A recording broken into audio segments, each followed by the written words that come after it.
R is a language for analyzing data. What's good about it? It's free. What's bad about it? It takes quite some time to get the hang of it.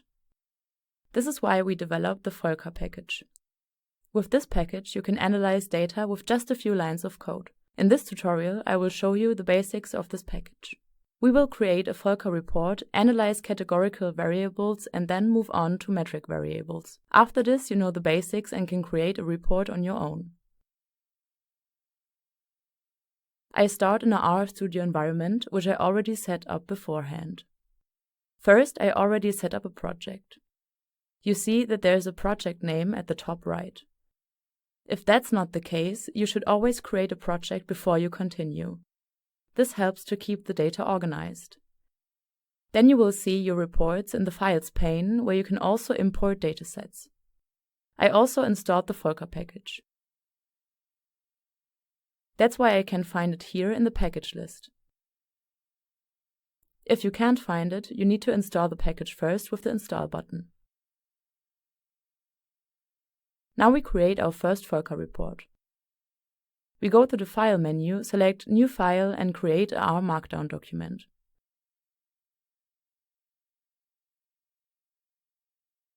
The volkeR package includes a template for those reports. That's why we select From Template. You need to scroll down a bit. If you don't see the scroll bar, just scroll down and select volkeR report. With selecting OK, you created your first report. You could also start with an empty R script. What I always do first is to save the document. Right now, it is still named Untitled 1. I click on Save and name it. Let's say it is a ChatGPT analysis. Now the document should show up in the Files area on the right. The R Markdown document includes everything you need for your very first report.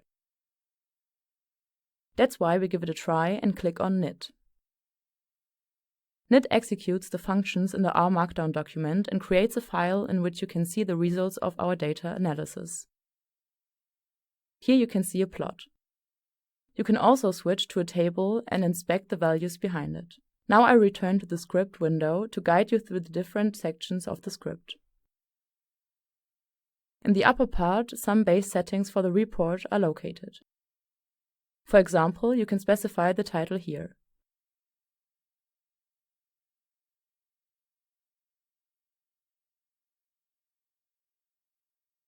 You can also set the author of the report. I will skip the other stuff for this time being and continue with the functions of the volkeR package.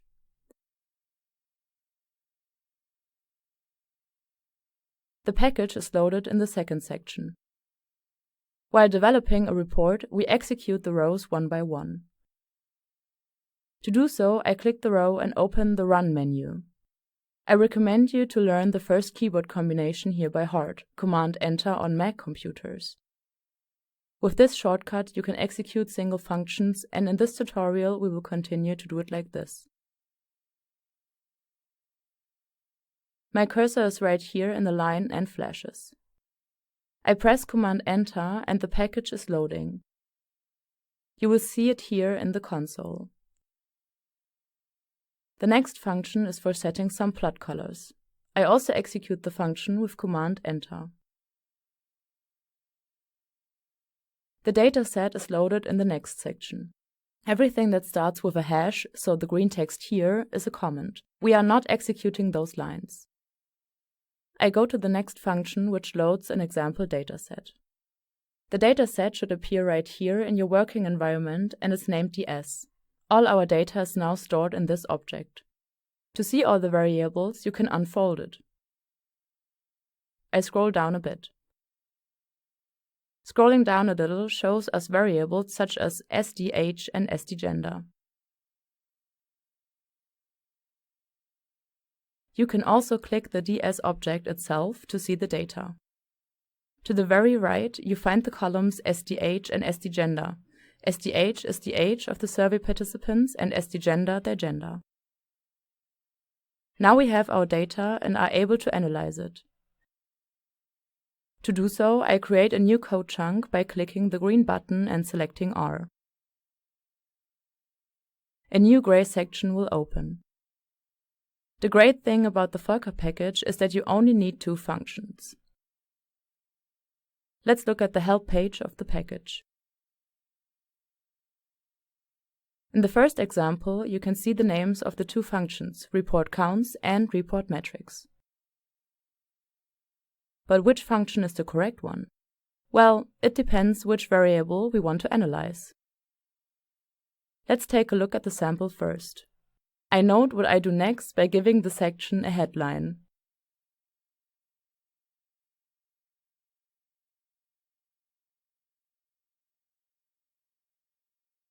Now we take a look at age and gender of the respondents. So we need the variables sdh and sdgender. Now, before you continue watching the video, think about the 2 variables yourself. Which variable is best analyzed with reportCounts and which with reportMetrics? Just pause this video and think about it for a second. Here comes the answer. ReportCounts is used for counting categories. In our example, we can count gender categories. With reportMetrics, we analyze numeric values as the age variable. Let's see who we have in the sample. In those functions, our dataset is always the first parameter. I write that down, ds, and then comes the variable we are working with. I execute the function with Command Enter, and now we see a graph showing the distribution of the respondents. There's also a small table containing the figures. We can do the same thing with the age variable. Because this is a metric variable, we use the function reportMetrics.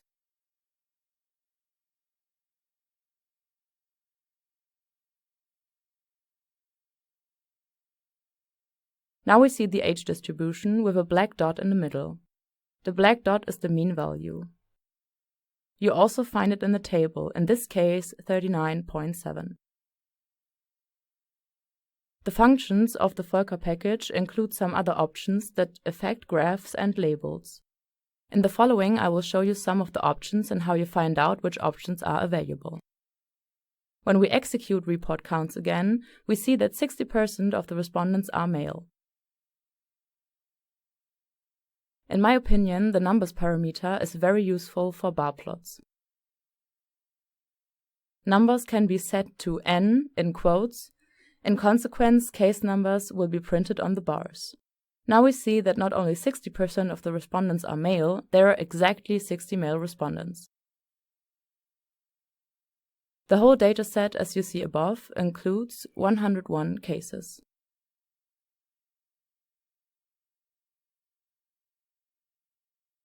reportMetrics creates a so-called density plot of the distribution.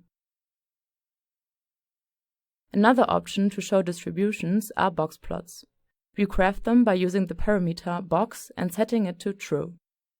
True activates the option. Then we get a box in which you can see not only the mean value, but also the median, which is the line here, and the range covering 50% of the respondents. How do you know what options are available? To find out, I open the help page again. At the top of the help page, there is a menu item called Reference. If you click on it, you see all available functions. I now click reportCounts. The first sentence refers us to 2 further functions. One functions for plots and one for tables. I now go into the plot function. We have created a plot for one categorical variable. So I click on Plot Counts 1, and then we see all supported parameters. These parameters are all listed in the usage section. One of them is the parameter numbers. It is explained further down. The values to print on the bars. What you see here is that you can assign the value n to this parameter. Back to RStudio. In the next step, I want to show you a slightly more complex data analysis. What do the participants think about ChatGPT?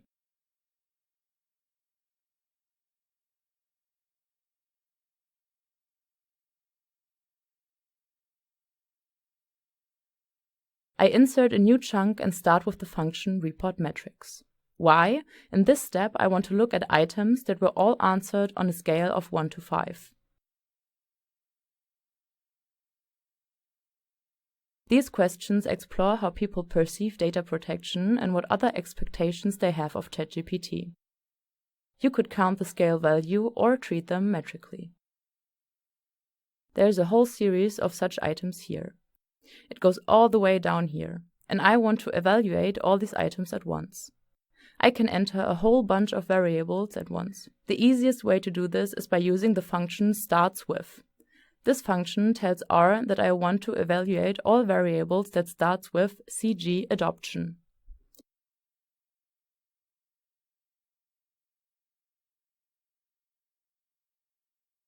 What did I miss?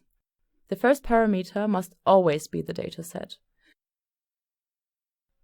I execute the function and make the pane a little bigger.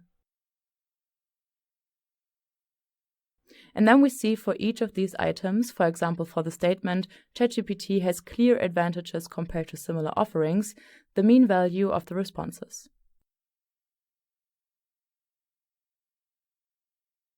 We can also combine variables. I do that by just adding another variable behind the first one, gender in this case. This results in a comparison.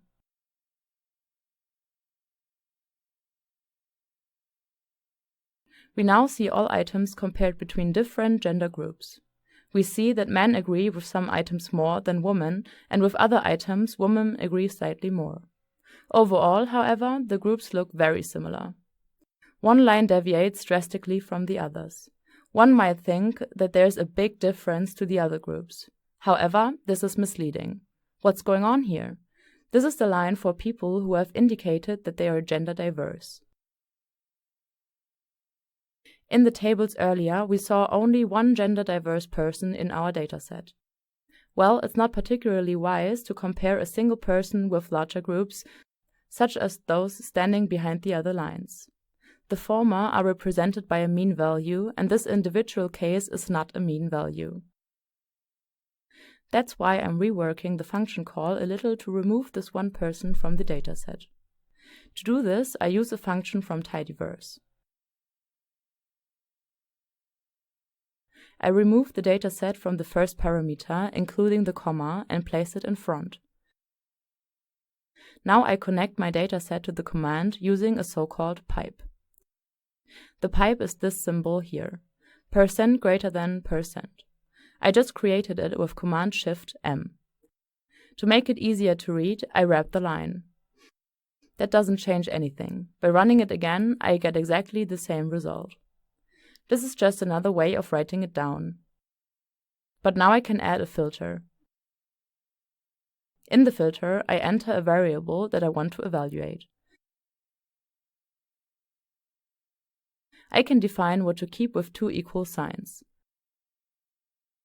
For saying what not to keep, I use an exclamation mark followed by an equal sign. That means unequal. By doing so, I remove all gender-diverse respondents. Then I reconnect this line to my report metrics call. This constitutes a chain. The dataset is pushed into the filter function, and its result is pushed into the report metrics function. After doing all that, I have a tidy plot.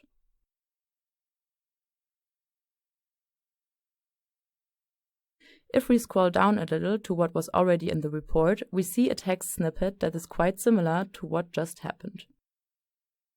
A dataset is pushed into the report counts function using a pipe. For the pipe, a different symbol is used, but it has the same meaning. The function report counts generates bars. Again, several variables are selected at once. In this case, percentage values are printed on bars, not the absolute numbers as before. I run that, and then we no longer see mean values, but rather proportions, that is percentages, for selected variables in the dataset. I now remove this entire block from the script because it duplicates the other steps and the small percentages on the bars are also somewhat confusing. Instead, I note down what the basis of the analysis was.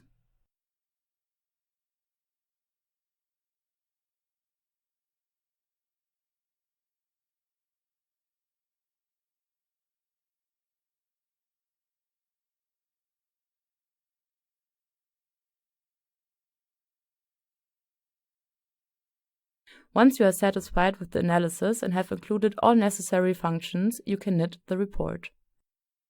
This generated a document that can be shared with others. The document contains title information, headings, plots, and related tables, and any additional comments written between the code chunks.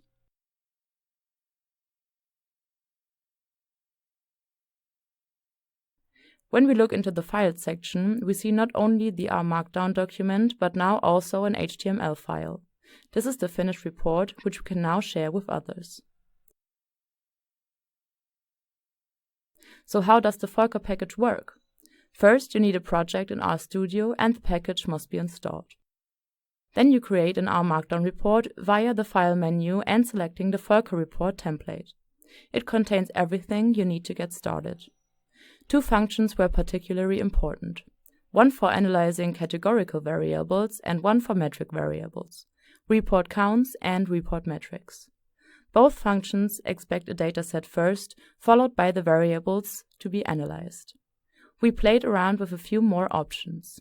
Browse through the volkeR help pages to find out what other options are available.